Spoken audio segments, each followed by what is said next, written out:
जय हिंद दोस्तों, वंदे मातरम। पिछले कुछ समय से जिस तरीके से नेपाल का रुख बदला है, मतलब आपको ओली जी का वो बयान ध्यान होगा जिसमें उन्होंने कहा था कि भगवान राम जो थे वो अयोध्या में नहीं बल्कि नेपाल में जन्मे थे। मतलब उसके बाद से ही कई लोगों के मन में सवाल पैदा होने लगे थे कि यार आखिर ये नेपाल को हो क्या रहा है, एकदम से नेपाल में क्या बदलाव आ गया कि नेपाल में चाइना का भी इतना ज़्यादा दखलंदाजी बढ़ गई, और दूसरा नेपाल भारत को लेकर भी इस प्रकार की बयानबाजी करने लगा। कई सारे सवाल थे जो कि लोगों के जहन में उठ रहे थे, क्योंकि नेपाल से भारत के जो मैत्री संबंध हैं वो काफ़ी पुराने हैं, काफ़ी अच्छे हैं और काफ़ी गहरे भी हैं। ऐसे में जब आपका इतना खास दोस्त ही आपके खिलाफ इस प्रकार की बात करने लगता है तो लाजमी तौर पर सवाल उठने लगते हैं।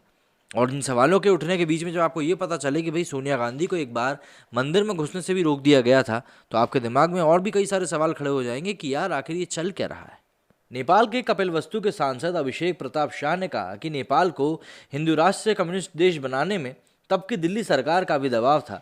पूर्व प्रधानमंत्री राजीव गांधी के साथ नेपाल आई उनकी पत्नी सोनिया गांधी को ईसाई होने के नाते मंदिर में प्रवेश करने से रोक दिया गया था।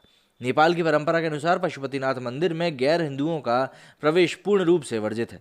शाह ने कहा कि यही कारण था जब नेपाल को कम्युनिस्ट देश बनाने की साजिश शुरू हुई थी तो दिल्ली ने उनका सहयोग किया। शाह 30 अक्टूबर को कुशीनगर में पूर्वांचल एवं विकास विषय पर दैनिक जागरण की तरफ से आयोजित जागरण विमर्श में मन साझा कर रहे थे।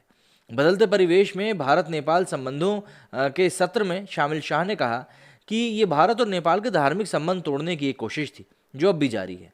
मुझे ये कहने में कोई हिचक नहीं है कि नेपाल में चाइना की सक्रियता बढ़ी है। धारा 370 हटाते ही नेपाल के नक्शे का मामला उठा जिसे चीन ने ही उठवाया था। भारत नेपाल के मजबूत रिश्तों की वकालत करते हुए शाह ने कहा कि नेपाल अपनी युवा शक्ति को भारत की सेना की तरफ से लड़ने के लिए भेजता है। कारगिल में नेपाल के युवा भी शहीद हुए हैं। हम विश्वास दिलाते हैं कि गोरखा रेजिमेंट थी, है और रहेगी। हाँ, इस संबंध को और मजबूत करने के लिए गृह कार्य की बहुत ज़रूरत है। अगर एसबीआई नेपाल और एलआईसी नेपाल हो सकता है तो आईआईटी नेपाल और आईआईएम नेपाल भी होना चाहिए।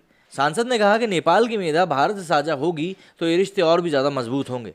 शाह ने बुद्ध की धरा से राम का उद्घोष भी किया।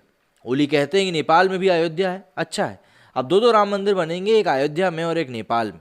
इससे पूर्व नेपाल के पूर्व गृह राज्य मंत्री और नवलपरासी से सांसद देवेंद्र सिंह कंडोल ने कहा था कि भारत नेपाल का संबंध रोटी बोटी का है, चलता रहेगा। कुछ लोग इसमें दरार डालना चाहेंगे। हाँ, भारत को ये ध्यान रखना होगा कि ये बातों से बहलाने का वक्त नहीं है। समानता का भाव रखना होगा, दोस्ती का भाव भी साथ में रखना होगा। मतलब आप ज़रा सोचिए कि ये जो बात निकलकर सामने आई है सांसद के माध्यम से कि किस प्रकार से नेपाल को एक कम्युनिस्ट देश बनाने की साजिश रची गई थी। और ये बात तो हम सभी ने देखी कि कैसे धारा 370 हटने के बाद से ही नेपाल का रुख भी भारत को लेकर एकदम से बदल गया। और क्यों ये सवाल उठने खड़े हो गए ये हम सभी जानते हैं। ठीक ऐसा ही बांग्लादेश के केस में भी मैंने एक वीडियो किया था जिसमें कि मैंने चाइना की दखलंदाजी के बारे में आपको बताया था। चाइना दरअसल फिजिकल बैटल से ज़्यादा माइंड बैटल खेलने में विश्वास रखता है, और वही चीज़ यहाँ पर हमें प्रत्यक्ष तौर पर दिखाई भी दे रही है। आप लोगों का क्या कहना है इस मामले में मुझे कमेंट करके जरूर बताइएगा। मेरे स्टूडियो में फिलहाल नहीं। जय हिंद, जय भारत।